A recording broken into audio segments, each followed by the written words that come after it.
नमस्कार दोस्तों, मैं ध्रुव कुमार निर्माण आईएएस के विशेष प्रोग्राम ऑडियो आर्टिकल में आपका स्वागत है। आज हम लोग चर्चा करेंगे महाराष्ट्र में जारी राजनीतिक उठापटक के बारे में और इसी के माध्यम से हम लोग समझेंगे दल बदल विरोधी कानून को। महाराष्ट्र में जारी सियासी उठापटक जिसमें शिवसेना के नेता व कैबिनेट मंत्री एकनाथ शिंदे ने अपने साथ 40 विधायकों के होने का दावा किया है, जिसके चलते महाराष्ट्र सरकार पर खतरे के बादल मंडरा रहे हैं। ऐसे में दल बदल विरोधी कानून एक बार पुनः चर्चा में आ गया है कि क्या बागी विधायकों पर दल बदल विरोधी कानून लागू होगा और क्या उनकी विधानसभा सदस्यता समाप्त हो जाएगी। हालांकि इस कानून में ऐसे प्रावधान हैं जिसके अंतर्गत यदि किसी दल के 2/3 सदस्य अलग होकर किसी अन्य राजनीतिक दल के साथ विलय करते हैं तो उसे दल बदल नहीं माना जाएगा। अब आइए हम लोग देखते हैं दल बदल विरोधी कानून व 52वां संविधान संशोधन 1985 के बारे में। दल बदल विरोधी कानून संसद तथा विधानसभा सदस्यों को एक पार्टी से दूसरी पार्टी में शामिल होने से रोकता है। इसका उद्देश्य विधायकों की खरीद फरोख्त को रोकना व राजनीतिक शुचिता कायम रखना है।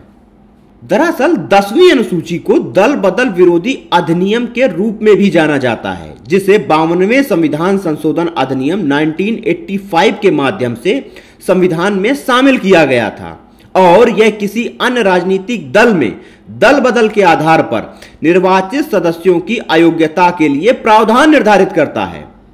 91वें संविधान संशोधन अधिनियम 2003 के द्वारा दल बदल विरोधी कानून में एक राजनीतिक दल को किसी अन्य राजनीतिक दल में या उसके साथ विलय करने की अनुमति दी गई, बशर्ते उसके कम से कम 2/3 सदस्य विलय के पक्ष में हो। अर्थात यदि किसी राजनीतिक दल के 2/3 सदस्य अलग होकर किसी अन्य दल में विलय करते हैं तो वह दल बदल की श्रेणी में नहीं आएगा। इस कानून के अनुसार एक बार अयोग्य सदस्य उसी सदन की किसी सीट पर किसी भी राजनीतिक दल से चुनाव लड़ सकते हैं। दल बदल के आधार पर अयोग्यता संबंधी प्रश्नों पर निर्णय के लिए मामले को सदन के सभापति या अध्यक्ष के पास भेजा जाता है और यह न्यायिक समीक्षा के अधीन भी आता है। इस कानून के अंतर्गत अयोग्यता के जो आधार निर्धारित किए गए हैं वे निम्नलिखित हैं। यदि एक निर्वाचित सदस्य अपने निर्वाचन के पश्चात अपने राजनीतिक दल की सदस्यता को छोड़ देता है, यदि कोई निर्वाचित प्रतिनिधि अपने राजनीतिक दल की अनुमति के विपरीत सदन में मतदान करता है या मतदान से दूर रहता है, यदि कोई निर्दलीय सदस्य निर्वाचित होने के पश्चात किसी राजनीतिक दल में शामिल हो जाता है, यदि मनोनीत सदस्य अपने मनोनयन के पश्चात 6 महीने की समाप्ति के बाद किसी राजनीतिक दल में शामिल होता है, ये सभी मामले दल बदल कानून के अंतर्गत आते हैं। अब आइए हम लोग देखते हैं इस कानून से जुड़ी सीमाएं क्या हैं। तो नंबर 1, यह कानून प्रतिनिधि और संसदीय लोकतंत्र को कमजोर करता है, क्योंकि दल बदल विरोधी कानून के लागू होने के पश्चात सांसद या विधायक को पार्टी के निर्देशों का पूर्ण रूप से पालन करना होता है। यह कानून उन्हें किसी भी मुद्दे पर अपनी स्वतंत्रता और जनता की भावनाओं के अनुरूप मतदान से वंचित करता है, जिससे प्रतिनिधि लोकतंत्र कमजोर होता है। नंबर 2, अध्यक्ष की भूमिका। कई मामलों में अध्यक्ष की भूमिका संदिग्ध रहती है, क्योंकि वह सत्ताधारी दल से जुड़े मामलों में अयोग्यता पर निर्णय लेने में देरी करता है। नंबर 3, यह संशोधन निजी सदस्यों को तो दल बदल करने से रोकता है और किसी पार्टी में विभाजन को मान्यता नहीं देता है, लेकिन इसके बजाय यदि 2/3 सदस्य किसी दल से अलग होकर विलय करते हैं तो यह कानून उसे मान्यता देता है। नंबर 4, हॉर्स ट्रेडिंग को बढ़ावा। यह कानून किसी व्यक्तिगत सदस्य को दल बदल से रोकता है, लेकिन यह विधायकों के सामूहिक खरीद फरोख्त को बढ़ावा देता है, जो स्पष्ट रूप से एक लोकतांत्रिक व्यवस्था के जनादेश के खिलाफ है।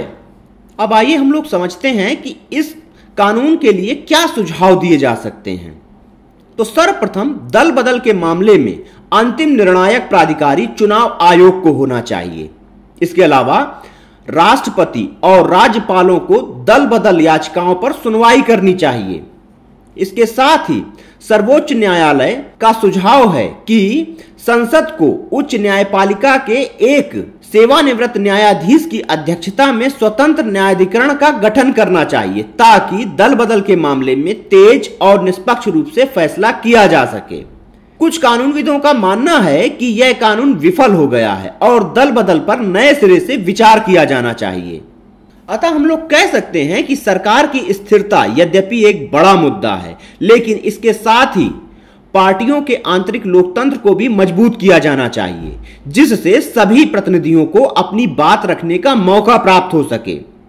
सदन के अध्यक्ष को दल बदल मामले में अंतिम प्राधिकारी मानना शक्ति पृथक्करण के सिद्धांत के खिलाफ है। अतः इस संदर्भ में शक्ति को उच्च न्यायपालिका या चुनाव आयोग को हस्तांतरित किया जाना चाहिए।